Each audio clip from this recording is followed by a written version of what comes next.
हूं आपके साथ आशिमा त्यागी। लखनऊ से बड़ी खबर, अतीक अहमद के बेटे ने किया सरेंडर। तो बड़ी जानकारी आपको दे रहे हैं, माफिया अतीक के बेटे उमर ने सीबीआई कोर्ट में सरेंडर किया। इस वक्त की बड़ी और अहम जानकारी आपको दे रहे हैं। तो उमर पर सीबीआई ने घोषित किया था 2 लाख रुपए का इनाम। करीब 3 साल से जो उमर है वो फरार चल रहा था और आज एक बड़ी कामयाबी कहीं ना कहीं इसको कहा जा सकता है। तो करीब 3 साल से फरार चल रहा उमर अहमद अब पुलिस शिकंजे में। संवाददाता अविनाश हमारे साथ लाइव जुड़ गया। अविनाश, अतीक अहमद के बेटे पर बड़ा शिकंजा, 3 साल बाद अब पुलिस गिरफ्त में।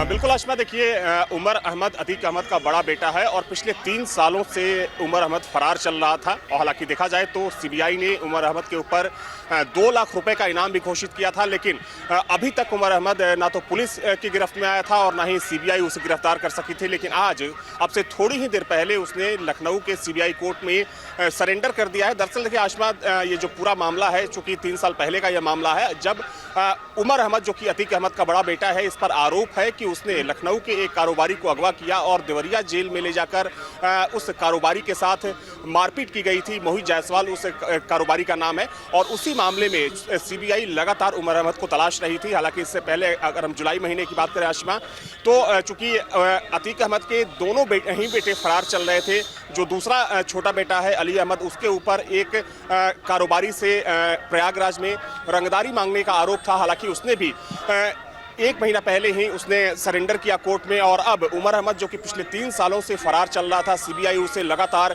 तलाश रही थी। और ऐसा नहीं है, देखिए कई राज्यों में, अगर मैं यूपी की बात करें तो यूपी समेत कई दूसरे राज्यों में भी उमर अहमद की गिरफ्तारी के लिए दबिश दी गई थी, लेकिन तब वो सीबीआई और पुलिस के हत्थे नहीं चढ़ पाया था। लेकिन अब चूंकि जिस मामले में वो फरार चल रहा है, उसी मामले में उमर अहमद ने अब से थोड़ी देर पहले सीबीआई कोर्ट में खुद को सरेंडर कर दिया है। बिल्कुल एक बड़ी कामयाबी कहीं ना कहीं कहा जा सकता है, क्योंकि 3 साल से एक बड़ी चुनौती जो है वो कहीं ना कहीं बना हुआ था। अब आगे किस तरह से कार्रवाई को बढ़ाया जाएगा?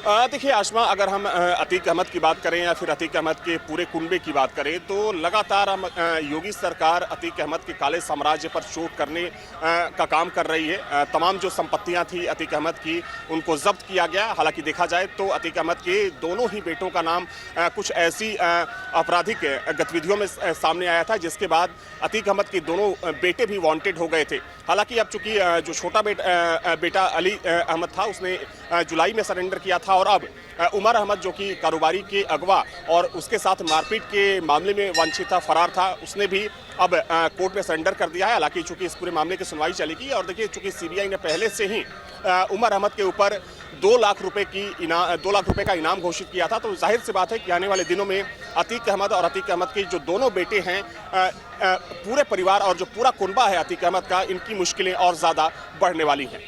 बिल्कुल, तो बड़ी अपडेट आपको दे रहे हैं। तो करीब 3 साल से जो उमर है वो फरार चल रहा था, लेकिन आज सीबीआई कोर्ट में उसने सरेंडर किया है। अब सबकी नजर यहाँ पर होगी कि अब अगला कदम यहाँ पर किस तरह से कार्रवाई को किस तरह से आगे बढ़ाया जाएगा। या अब कहीं ना कहीं अविनाश, सवाल ये भी है कि कितने दिन की न्यायिक हिरासत में यहाँ पर भेजा जा सकता है और पूछताछ में और बड़े खुलासे होने की भी उम्मीद।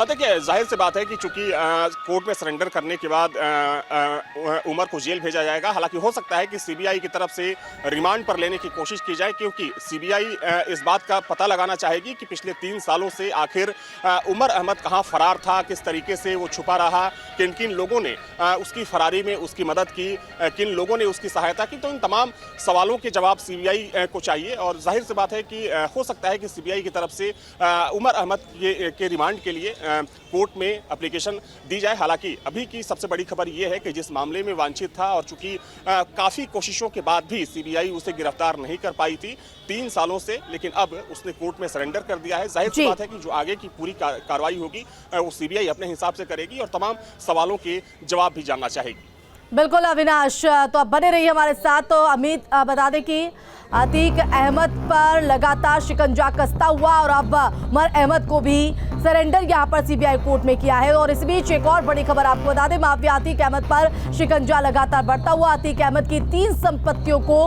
कुर्क करने का आदेश है। करीब 75 करोड़ की कीमत की संपत्ति कुर्क होगी। गैंगस्टर एक्ट के तहत कुर्की की कार्रवाई। और संवाददाता मानवेंद्र हमारे साथ जुड़ गए हैं लाइव, उनका भी रुख कर लेते हैं। मानवेंद्र, माफिया अतीक अहमद पर लगातार शिकंजा कसता हुआ और अब अतीक अहमद की 3 और संपत्तियों को कुर्क करने के आदेश।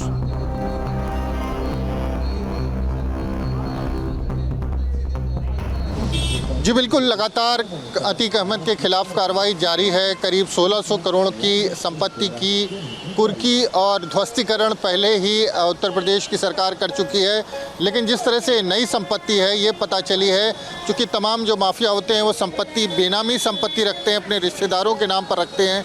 तो ये करीब 75 करोड़ की संपत्ति है जो धूमनगंज और पूरा मुफ्ती प्रयागराज के 2 थानों में, उसमें 61 बीघा ज़मीन शामिल है, खेती की ज़मीन है। तो अंदाज़ा लगाना मुश्किल नहीं कि कितनी बड़ी संपत्ति माफियाओं ने बनाई हुई थी।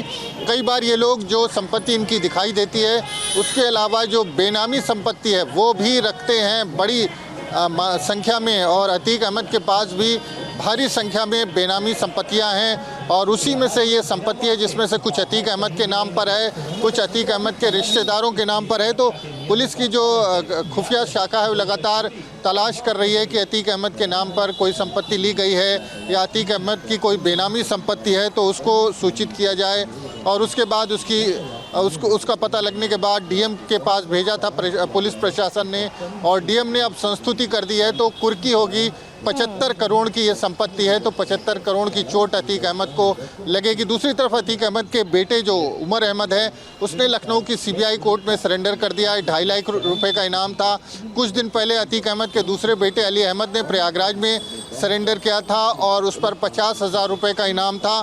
तो शिकंजा अब धीरे धीरे कस रहा है। अतीक अहमद के जो दोनों बेटे थे जो फरार थे, इनामी थे, वो दोनों कोर्ट में सरेंडर कर चुके हैं। और लगातार जो और आने वाले दिनों में ये शिकंजा और बढ़ता हुआ, मुश्किलें लगातार बढ़ते हुए। मानवेंद्र, आप हमारे साथ बने रहिए। अविनाश, बहुत शुक्रिया आपका तमाम जानकारी के लिए। चलिए बढ़ेंगे आगे। प्रयागराज से बड़ी खबर का रुख कर लेते हैं, जहां माफिया मुख्तार अंसारी पर ईडी का शिकंजा। मुख्तार के ससुर साले को नोटिस भेजा गया। लखनऊ के प्रॉपर्टी डीलर शादाब को भेजा गया नोटिस। ईडी ने बयान दर्ज करने के लिए भेजा है नोटिस। तो हाल ही में ही ईडी ने मुख्तार के 12 ठिकानों पर छापेमारी की थी।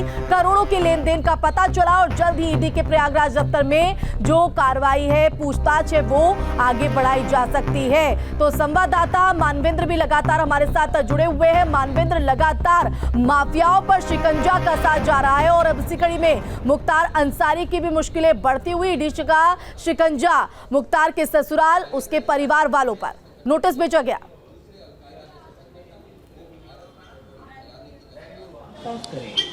जी बिल्कुल, जो मुख्तार के भाई सांसद हैं अफजाल अंसारी, भी उनका बयान एक बड़ा चर्चित हुआ था। वो कह रहे थे कि तुम्हारी जितने दिन सरकार है उतने दिन तुम उछल कूद कर लो, उसके बाद हम अपनी सारी संपत्तियां जो हैं वो वापस ले लेंगे। तो एक तरह से अब जो है शिकंजा और अफजाल अंसारी और मुख्तार अंसारी के परिवार पर कसा है। ईडी ने जो प्रयागराज यूनिट है उसने नोटिस भेजा है अफजाल अंसारी को, मुख्तार अंसारी के साले को और तमाम ऐसे रिश्तेदार हैं जिनके पास ईडी को लगता है कि बेनामी संपत्ति है, जो आय से अधिक संपत्ति उन्होंने इकट्ठा की है।